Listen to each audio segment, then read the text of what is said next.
मौसम बहुत ज्यादा खराब है। मुझे तो समझ नहीं आ रहा, ये दिन पर दिन मौसम खराब होता जा रहा है। अगर ऐसे ही चलता रहा तो मजदूरी नहीं कर पाऊंगा और घर में खाने को एक दाना तक नहीं आ पाएगा। तभी बहुत तेज आंधी तूफान चलता है। अरे देखो जरा देखो, कितनी तेज तूफान चल रहा है।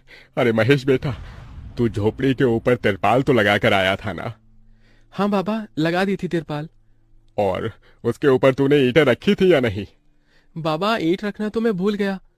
महेश के इतना कहते ही झोपड़ी के अंदर बारिश की वजह से पानी टपकना शुरू हो जाता है।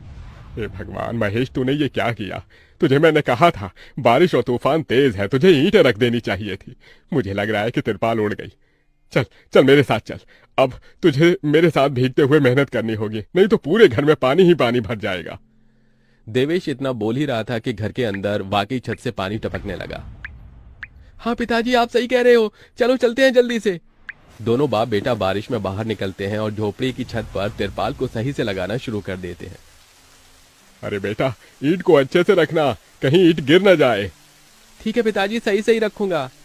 महेश इतना कहकर अच्छे से ईंट से तिरपाल को दबाने लगता है, जिससे छत ढक जाती है और झोपड़ी में पानी टपकना बंद हो जाता है। लेकिन इसी के चलते हुए बेचारे दोनों के दोनों बहुत बुरी तरह भीग जाते हैं। अरे चलो बेटा, बहुत ठंड हो रही है, बाहर घर में चलते हैं। चलो, बरसात में मौसम बिल्कुल ठंडा हो गया है। हाँ पिताजी, आपने बिल्कुल सही कहा, चलिए। जब दोनों बाप बेटा घर के अंदर आ जाते हैं तो मेघा उन्हें सूखा कपड़ा देती है और अपना शरीर पोंछने के लिए कहती है। आप लोग अपना शरीर पोंछ लो और सूखे कपड़े पहन लो, नहीं तो ठंड लग सकती है। मेघा के दिए हुए कपड़े दोनों पहन लेते हैं। तभी बीमार शकुंतला बिस्तर पर पड़ी हुई मेघा से कहती है।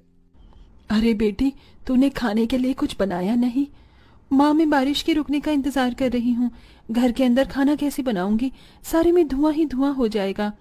मेरी दवाई का समय हो गया है और मुझे भूख भी लग रही है। ठीक है माँ, मैं कुछ करती हूँ। मेघा अपने सिर पर एक सफेद कट्टा रखकर बारिश से बचते हुए बाहर से कुछ ईंटें लाकर घर के अंदर ही छोटा सा चूल्हा बना लेती है और उसी पर खाना बनाना शुरू करती है। अरे बेटी, पूरे घर में धुआं ही धुआं हो गया है। पिताजी, खाना बनाना भी तो बहुत जरूरी था। मेघा जैसे तैसे करके जल्दी जल्दी खाना बना लेती है। वो खाने में नमक मिर्च वाले चावल ही बना पाती है। माँ, माँ उठो, ये लोग खाना खा लो। शकुंतला मेघा के हाथों से खाना खाती है। शकुंतला के पूरे शरीर को पैरालाइज हुआ था, जिसके कारण ना तो वो हिल सकती थी और ना ही वो उठ सकती थी। मेरी प्यारी बेटी, इतनी कम उम्र में तेरे ऊपर कितनी जिम्मेदारी आ गई। हम गरीबों का कुछ नहीं हो सकता है। इस गरीब झोपड़ी के अंदर हम कैसे कैसे दिन देखते हैं। कोई बात नहीं माँ, बच्चे समय के अनुसार बड़े होते हैं, लेकिन मैं समय से पहले बड़ी हो गई हूँ। आपको तो खुश होना चाहिए। मैं तो इस कदर लाचार हो गई हूँ कि तेरे सर पर हाथ रखकर तुझे आशीर्वाद भी नहीं दे सकती बेटा। शकुंतला की आंखों से आंसू निकल रहे थे। मेघा उसके आंसू पोंछकर अपनी मां को हौसला देती है, जिसके बाद वो अपने भाई और पिता के साथ बैठकर खाना खाती है। बारिश होती ही रहती है, लेकिन बारिश रुकने का नाम ही नहीं लेती। खाना खाकर वो सभी सो जाते हैं। आधी रात के समय जिस तरफ शकुंतला का बिस्तर होता है, वहां पर पानी टपकना शुरू हो जाता है। अरे ये क्या, पानी टपक रहा है। मेघा, मेघा, लगता है सो गई। अब मैं क्या करूं? ये पानी तो धीरे धीरे टपकता ही जा रहा है। शकुंतला रात भर अपने ऊपर टपकते हुए पानी को ऐसे ही झेलती रहती है, जिसकी वजह से सुबह तक उसके पूरे शरीर में बुखार फैल जाता है।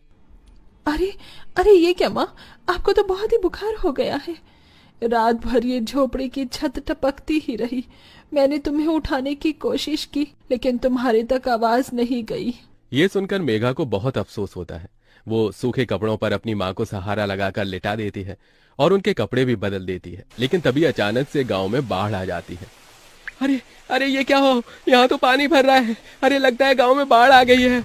अरे हम लोग क्या करें? अरे बेटा महेश,